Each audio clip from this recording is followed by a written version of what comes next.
दोस्तों, आज मैं आपको जिस कालजयी फिल्म की एक घटना बता रहा हूं, वो फिल्म इतिहास में कई रिकॉर्ड बनाने वाली फिल्म थी, जिसका टाइटल था दिल दे के देखो।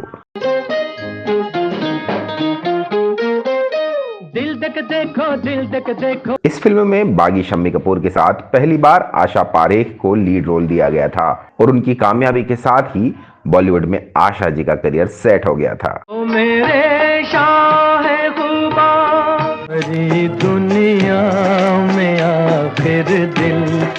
आशा जी के साथ इस फिल्म में उनकी ही हमउम्र उषा खन्ना ने भी अपना करियर शुरू किया था।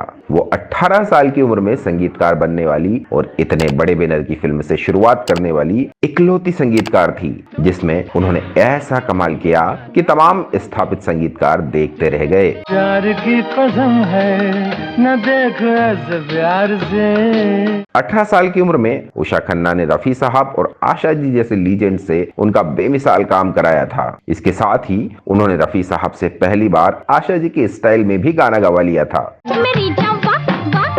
क्या था ये वाकया और क्यों रफी साहब एक कम उम्र की लड़की का ये निर्देश मानने के लिए तैयार हो गए? तो देखो, तो देखो, तो देख देख देख देख देख, तो देखो जी। लेकिन पहली ही फिल्म में इतना सुपरहिट म्यूजिक देने वाली इस अद्भुत संगीतकार को फिल्म इंडस्ट्री में उचित सम्मान और काम क्यों नहीं मिला? आज की इस खास पेशकश में मैं आपको इन्हीं घटनाओं और दिल दे के देखो फिल्म से जुड़ी कुछ दिलचस्प बातों को बताने वाला हूं। तो चलिए शुरू करते हैं गीत और संगीत का ये सुरीला सफर।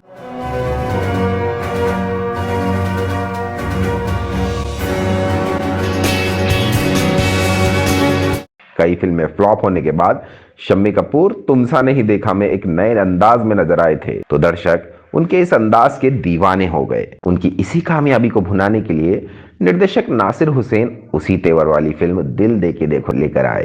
प्यार हो तो कह दो यस, प्यार नहीं तो कह दो नो, फिर जो हो सो हो। इस फिल्म में तुमसा नहीं देखा वाली ही टीम थी, वही शम्मी जी थे, उनके लिए रफी साहब की आवाज थी, आशा भोसले जी की नशीली आवाज का जादू था।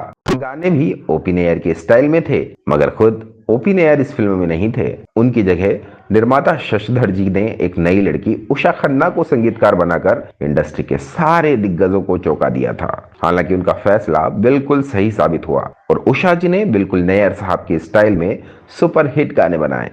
बोले पवन चले, पायल बाजे रे झनन झनन, जिया मोरा डोल। उषा जी पर निर्माता निर्देशकों का दबाव था, इसलिए उन्होंने ओपी नैयर की स्टाइल वाली धुनें बनाई और इन्हें सुनकर कई दर्शकों और श्रोताओं में भी यकीन नहीं हुआ। वो नौशाद साहब, ओपी नैयर जी, सचिन दादा बर्मन, सलील चौधरी दा, शंकर जयकिशन जी और कल्याण जी आनंद जी जैसे दिग्गजों का दौर था। तब उषा खन्ना की उम्र केवल 18 साल की थी और उनसे पहले केवल संजय दत्त की नानी जद्दनबाई और सरस्वती देवी ने ही फिल्मों में संगीत दिया था। इस तरह वो हिंदी फिल्म की तीसरी महिला संगीतकार थी, लेकिन हकीकत में वो हिंदी की पहली full timer female music composer थी।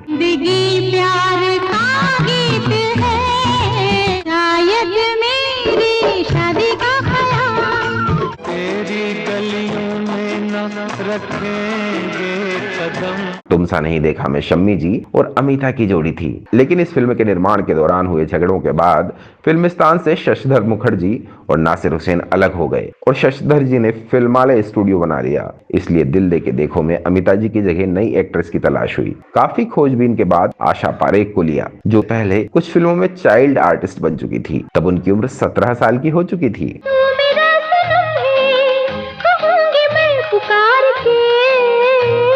उन दिनों ओपी नैयर का चटकीला संगीत बहुत पॉपुलर हो रहा था, इसलिए निर्देशक और निर्माता ने भी उषा जी को उनकी स्टाइल वाली धुनें बनाने के लिए कहा। यह भी तय था कि इसमें गाने रफी साहब और आशा जी ही गाएंगे, क्योंकि शम्मी जी जैसे हीरो के लिए रफी साहब ही ऊंचे सुर लगा सकते थे और ओपी नैयर या उनके स्टाइल के गानों में आशा जी का रहना भी जरूरी था। दिल दे के देखो लाइट कॉमेडी और रोमांटिक फिल्म थी। शम्मी कपूर जी की इमेज चुलबुले डांसिंग स्टार की थी और उनका स्टारडम नया नया था। इसे पर्दे पर बरकरार रखने के लिए उसी रो में बहते हुए संगीत की जरूरत थी। मजरू सुल्तानपुरी जी ने दिलकश अंदाज के गीत लिखकर अपना काम पूरा कर दिया। अब सारी जिम्मेदारी उषा जी की थी। इससे पहले उनका नाम किसी ने भी नहीं सुना था, लेकिन उन्होंने सबकी उम्मीदों से बढ़कर काम किया। इस फिल्म में 7 गीत थे जो उन्होंने मोहम्मद रफी साहब से ही गवाए। इसमें 3 डुएट थे जिनमें रफी साहब के साथ आशा जी मौजूद रही। इन दोनों दिग्गजों के गाने के नोट्स देते वक्त उषा जी की क्या हालत हो रही होगी ये आप खुद सोच सकते हैं। इतने बड़े लीजेंड को कोई नया संगीतकार क्या ज्ञान दे सकता है, लेकिन रफी साहब और आशा जी दरअसल म्यूजिक कंपोजर के सिंगर थे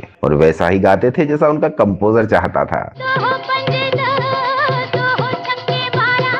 शादी ना हुई तो कोई रोएगा बेचारा। रफी साहब और आशा जी रिहर्सल कर चुके थे। जब रिकॉर्डिंग शुरू हुई तो रफी साहब और आशा जी संगीतकार की तरफ देखते जा रहे थे ताकि ये पता चल सके कि गाना सही जा रहा है या नहीं। उषा जी भी सबको निर्देश देते हुए बारीक से बारीक बातों पर ध्यान दे रही थी। अचानक एक जगह रफी साहब ने उषा जी के चेहरे पर अलग तरह के भाव देखे। उन्होंने इशारे से गाना रुकवाया और उषा जी से पूछा, गाने में कोई दिक्कत है क्या रीटेक लेना पड़ेगा? यही बात आशा जी ने भी पूछी तो उषा जी संकोच कर गई और कहने लगी कि कोई बात नहीं, एक रीटेक कर लेते हैं।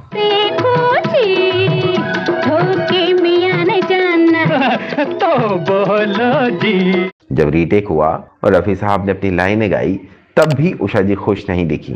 तो रफी साहब ने पूछ लिया कि क्या बात है, मैं ठीक नहीं गा रहा हूँ क्या? उषा जी बोली कि नहीं, ऐसी बात नहीं है, बस आप ये लाइनें आशा जी की तरह गाने की कोशिश कीजिए।